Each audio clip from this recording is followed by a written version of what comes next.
অনেক সুন্দরী ছিল, কিন্তু নিয়ম ছিল আগের বছরের বোন পরের বছরের ভাই, আগের বছরের ভাই পরের বছরের বোন, এইভাবে বিবাহ দেওয়া হতো ওই সময়ে। কিন্তু কাবিল এটা মানতে নারাজ ছিল।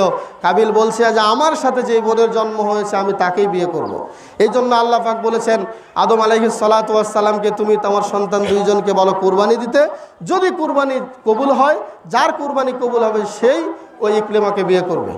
এক পর্যায়ে কুরবানি দুইজনই দিল, দুইজনের মন কিন্তু এক ছিল না, দুইজনের নিয়ত কিন্তু এক ছিল না।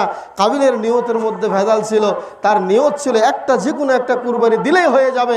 আর হাবিল মনে করেছিল যে আমার সর্বোৎকৃষ্ট আমার যে দুম্বা ছাগল, আমি এখান থেকে একটা ছাগল দান করব। তাই হয়েছিল। আর সেই আমলে তারা কুরবানি করার পরে, কুরবানির পশু এখানে রাখার পরে আসমান থেকে আগুন এসে জ্বলে পুড়ে ছারখার করে দিত। এটা তখন তারা বুঝতে পারতো যে আমাদের কুরবানি কবুল হয়ে গিয়েছে। সম্মানিত উপস্থিতি, এই জন্য আল্লাহ রাব্বুল আলামিন বলেছেন ইন্নামা ইয়াতাকাব্বালুল্লাহু মিনাল মুত্তাকিন।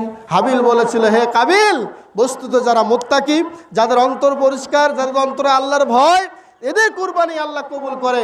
তুমি বেঈমান, তোমার অন্তরের মধ্যে ভেজাল, তোমার কুরবানি আল্লাহ কবুল করবে না, করে নাই। সম্মানিত উপস্থিতি, ঘটনা আমাদের সবারই জানা।